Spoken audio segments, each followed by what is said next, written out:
Hi hello అందరికీ. So day 1 journey of my cloud kitchen అండి. Cloud kitchen అనేది అంత సులువేం కాదండి. మార్నింగ్ లేవగానే ఇంట్లో హస్బెండ్కి టిఫిన్ అవన్నీ చేసేసి బాక్స్ లంచ్ ప్రిపేర్ చేసేసిన తర్వాత మనం క్లౌడ్ కిచెన్కి కావాల్సినవన్నీ మళ్ళీ రెడీ చేసుకోవడం, మళ్ళీ కిచెన్ నీట్గా చేసుకోవడం, క్లీన్ చేసుకోవడం ఇవన్నీ ఉంటాయి. అందరూ ఏం చెప్తున్నారంటే క్లౌడ్ కిచెన్ అంటే చాలా ఈజీ, అసలు తక్కువ పెట్టుబడి అని అనుకుంటారు. కానీ తక్కువ పెట్టుబడి అసలే కాదండి. 10,000 పెట్టాల్సిందే. ఎందుకంటే మనకు ప్యాకింగ్ మెటీరియల్స్, ఇంగ్రీడియంట్స్కి మెటీరియల్స్కి 10,000 వరకు అవుతాయి. నేను అనుభవంతో చెప్తున్నాను. ఇప్పటికీ నేను స్టార్ట్ చేసి 3 వీక్స్ అవుతుంది.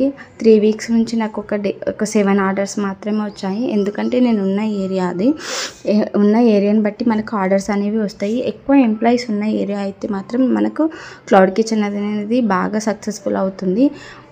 అలాగే నేను ఏంటంటే ఫసైలేషన్ గురించి చెప్పాలనుకుంటున్నాను. ఫసైలేషన్స్ అయితే 100 రూపీస్లో చేసుకోవచ్చు.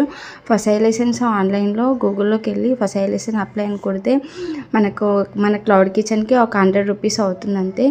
1 వీక్ 10 డేస్లో వచ్చేస్తుంది. ఎలాంటి మిస్టేక్ పెట్టకపోతే. ఏదైనా మిస్టేక్ అవుతే మాత్రం మళ్ళీ ఒక 1 వీక్ 10 డేస్, ఈ మొత్తం ఒక 1 మంత్ అయిపోతుంది. ఇలా నేనైతే అనుకొని 3 మంత్స్ అవుతుంది. నేను ఇన్స్టాగ్రామ్లో చూసాను. నేను అనుకున్న ముందే, నాకంటే ముందే ఒక ఆవిడ పెట్టేసింది, చిట్టి బిందు అని. ఆమె ఉన్న ఏరియా, ఎంప్లాయీస్ ఏరియా చాలా బాగా క్లిక్ అయింది ఆమెది. నాకు చాలా బాగా అనిపించింది. ఒకరు ఇలా బాగా క్లిక్ అయ్యారు అనిపించింది. బట్ నేను ఫస్ట్ అప్లై చేశాను. అలాగే స్విగ్గీ, జొమాటోలో కూడా నేను టైఅప్ అయ్యాను పార్ట్నర్షిప్కి. మన మెనూలో ఏంటంటే సర్వపిండి చాలా ఫేమస్ అండి. తెలంగాణ సర్వపిండి నేను చాలా బాగా పెడతాను. అలాగే నేను పిజ్జాలు, బర్గర్లు కూడా చేస్తాను. దానికోసం నేను మైక్రో ఓటీ తీసుకున్నాను. బట్ ఇంతవరకు అయితే వచ్చాయి, ఆర్డర్స్ అయితే వచ్చాయి, డైరెక్ట్ ఆర్డర్స్ వచ్చాయి.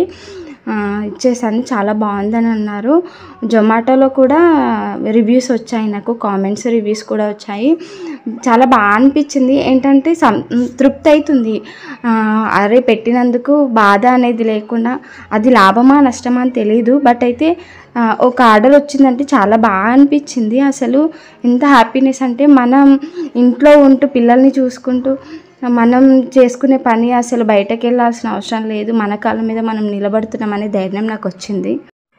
నేనైతే మార్నింగ్ లేవగానే కిచెన్ మొత్తం క్లీన్ చేసేసి తర్వాత వీళ్ళకు మా హస్బెండ్కి లంచ్ బాక్స్ టిఫిన్ ప్రిపేర్ చేసిన తర్వాత నేను 9:30 10 కల్లా మళ్ళీ కిచెన్ మొత్తం శుభ్రం చేసేసుకొని కావాల్సినవన్నీ రెడీ పెట్టుకుంటాను. ఎందుకంటే మనకి మేబీ ఆర్డర్స్ వచ్చాయనుకో, ఆర్డర్స్ వస్తే మాత్రం 15 మినిట్స్ 20 మినిట్సే పడుతుంది.